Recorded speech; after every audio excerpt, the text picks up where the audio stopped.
देवगण घबराते हैं, मनुष्य घबराता है, उसकी घबराहट पर से गुरु का सहारा लेना चाहिए। जब भी हम पे आपत्ति आती है, तो जब भी आपत्ति आए तो आपत्ति के समय अपने गुरु को याद करना चाहिए, गुरु से सलाह लेना चाहिए। कितनी बड़ी से बड़ी आपत्ति आ जाए, ऐसे समय में गुरु को याद करना चाहिए, गुरु से सलाह लेनी चाहिए। देवगण घबराए और देवगण घबरा के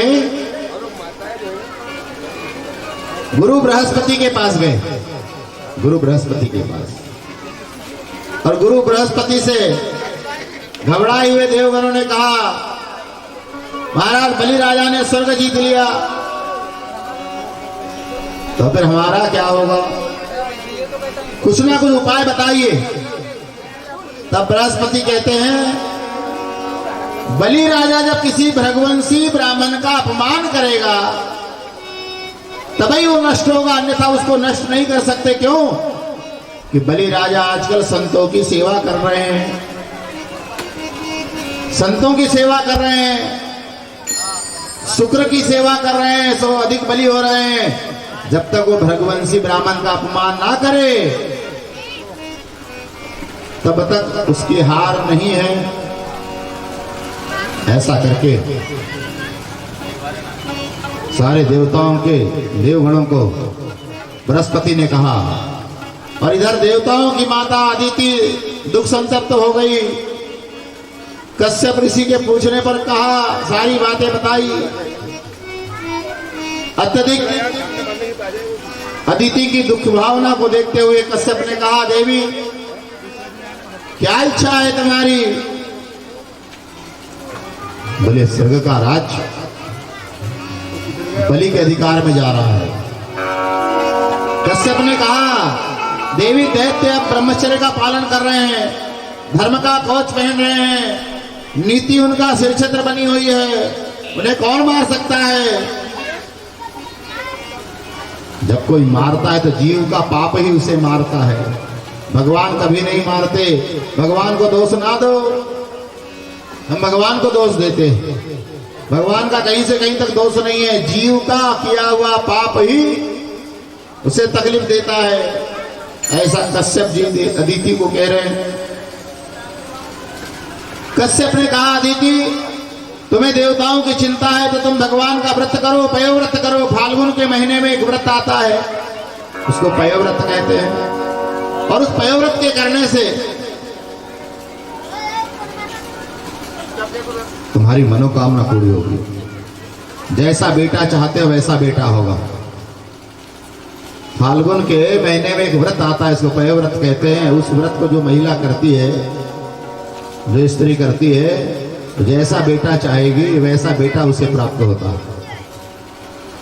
कश्यप ने दीदी को कहा, दीदी को तुम पयोव्रत करो, चिंता ना करो, सब कुछ ठीक होगा। युक्ति सबके लिए बनी हुई है। और वो कश्यप जी की बात मान के अदिति शास्त्र मर्यादा के अनुसार, वैदिक पद्धति के अनुसार अदिति व्रत करने के लिए तैयार हो चुकी। उनका गृहस्थ आश्रम बड़ा श्रेष्ठ था, पवित्र पूर्वक और गृहस्थ आश्रम में जीते थे। हमारे गृहस्थ के कुछ नियम भी है, हमारे पास कोई भी नियम नहीं है। हमारे गृहस्थ के नियम हैं कि कितना ही कुछ हो जाए, गृहस्थ आश्रम की पवित्रता चाहते हो, सुबह बिना नहाए घर की लक्ष्मी ने, घर की स्त्री ने पानी भी नहीं पीना चाहिए, बिना नहाए। सबसे पहले नहाना चाहिए सुबह उठ करके, और उसके बाद ही घर की व्यवस्था देखनी चाहिए। और यदि काम में जा रहे हो, शाम को पुनः नहा लो और सुबह का नहाना ना छोड़े। कश्यप कह रहे हैं, अदिति परम पवित्रता से यदि गृहस्थ आश्रम चलता हो तो ऐसो क्या संत और भगवान पहरा देते हैं। ऐसी भावना को सुनकर के अदिति की वृत्ति ब्रह्माकार होने लगी। अदिति ब्रह्माकार हो गई, और जिसकी मनोवृत्ति ब्रह्माकार हो जाए ध्यान रखे, ऐसों के घर में स्वयं साधारण पुरुष नहीं असाधारण पुरुष जन्मों को आते हैं, असाधारण पुरुष जन्मों को आते हैं। कश्यप और अदिति भगवान के ध्यान में लग गए, अपने नियमों से पीछे नहीं हटने लगे। पूरे क्षण प्रभु का भगवान से कहा, हे प्रभु तुमने इतना सुंदर संसार दिया है, इतना सुंदर शरीर दिया है, इतना सब कुछ मिलने के बाद यदि कोई जीव इस संसार में आके रोए तो वो अपने कर्मों से ही रो रहा है, क्योंकि हम सब कुछ दे सकते हैं प्रभु, पर आपका उपकार हम किसी भी रूप में नहीं छोड़ सकते या उसके बदला नहीं दे सकते। क्योंकि कश्यप कहते हैं, हे प्रभु, कश्यप और अदिति दोनों भगवान से कहते हैं आपने सब कुछ इतना दिया है, आपका उपकार हम कैसा चुकाएं, हम आपको नहीं भूल सकते। प्रभु के कृपा के कर्जदार है हम, कभी ना भूलेंगे, वफादार है हम।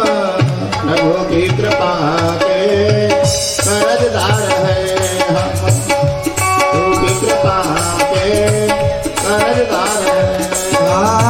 कभी ना भूलेंगे, वफादार है हम, कभी ना भूलेंगे, वफादार है हम। प्रभु की कृपा के कर्जदार है हम, प्रभु की कृपा के कर्जदार है हम।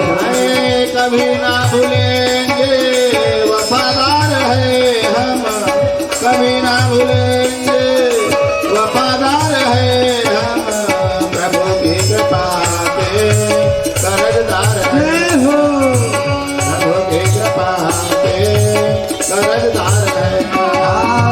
कभी ना भूलेंगे, वफादार है हम, कभी ना भूलेंगे, वफादार है हम। प्रभु की कृपा के कर्जदार है हम, प्रभु की कृपा के कर्जदार है हम। क्योंकि हमें जो मानव शरीर मिला है ये कोई बाजार की वस्तु नहीं है, इसको कोई बाजार में प्राप्त नहीं कर सकता। ये मनुष्य शरीर अनमोल है, जीव को जो मिला है। करोड़ों खुशामद से भी मिले ना मानो तन, करोड़ों खुशामद से भी मिले ना मानो तन, करोड़ों खुशामद से भी मिले ना मानो तन, करोड़ों खुशामद से भी मिले ना मानो तन। उसी रहनुमाई के हकदार है हम, उसे रहनुमाई के हकदार है। कभी ना भूलेंगे, वफादार है हम, कभी ना भूलेंगे, वफादार है हम। प्रभु की कृपा के कर्जदार है हम, प्रभु की कृपा के कर्जदार है हम। कभी ना भूलेंगे, वफादार है हम, कभी ना भूलेंगे, वफादार है हम। प्रभु की कृपा के कर्जदार है हम, प्रभु की कृपा के कर्जदार है हम। कभी ना भूलेंगे, वफादार है हम, कभी ना भूलेंगे, वफादार है हम। प्रभु की कृपा के कर्जदार है हम, प्रभु की कृपा के कर्जदार है हम। पाया सभी कुछ हमने, रहा कुछ न बाकी। पाया सभी कुछ हमने, रहा कुछ न बाकी। पाया सभी कुछ हमने, रहा कुछ न बाकी। पाया सभी कुछ हमने, रहा कुछ न बाकी। विषय वासनाओं के खबरदार है हम, विषय वासनाओं के खबरदार है।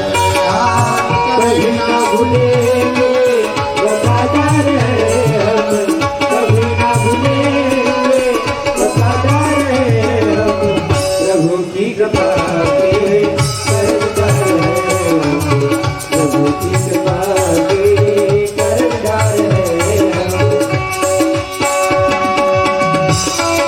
जय हो।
अपनी हस्ती प्रभु तेरे खातिर। कलम सर की करने वाले पहरेदार है हम, कलम सर की करने वाले पहरेदार है।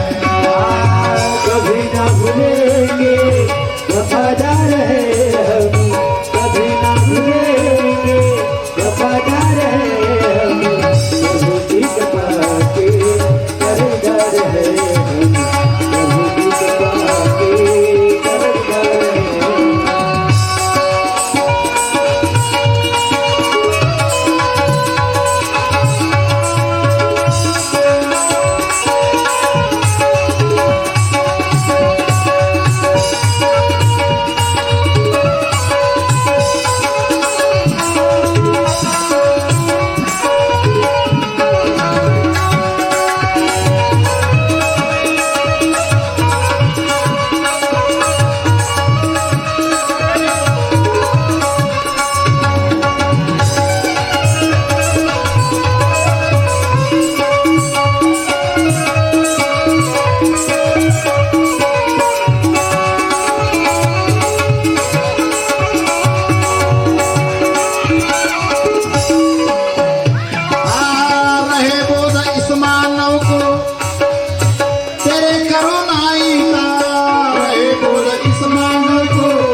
इस मानव को तेरे करुणाई का, यही एक आरज़ू है अर्जदार है हम, यही एक आरज़ू है अर्जदार है।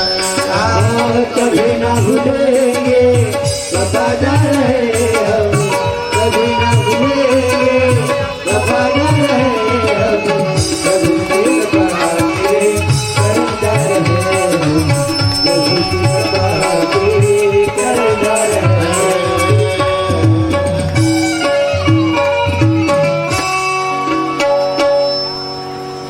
बोलो महाराज बलि की जय हो। अभी आपके सामने बलि राजा पधारे हैं और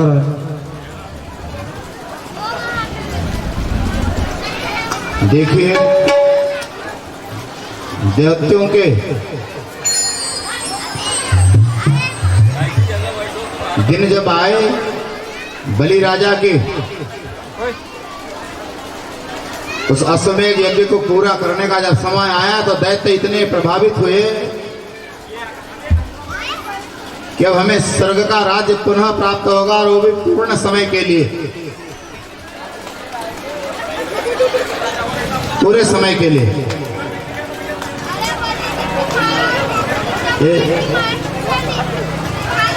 देखिए इसीलिए ना हम झांकी का शांत रहे, झांकी का प्रदर्शन इसीलिए ज्यादा नहीं करते क्योंकि जहां झांकियों का प्रदर्शन आया तो सारे लोग कथा से आउट हो जाते और सबका दिमाग एक उस झांकी की तरफ लग जाता है। इसलिए ज्यादा झांकी के प्रदर्शन में नहीं रहते, माहौल ही कुछ विपरीत हो जाता है। तो ध्यान रहे, बलि राजा अश्वमेध यज्ञ की पूर्णतम तैयारी के लिए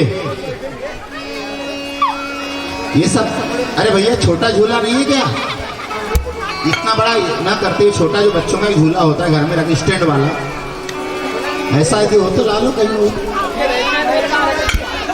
ये सब अभी हमारे सामने शो करना था, चाइना वाला ये सब पहले कर लेना।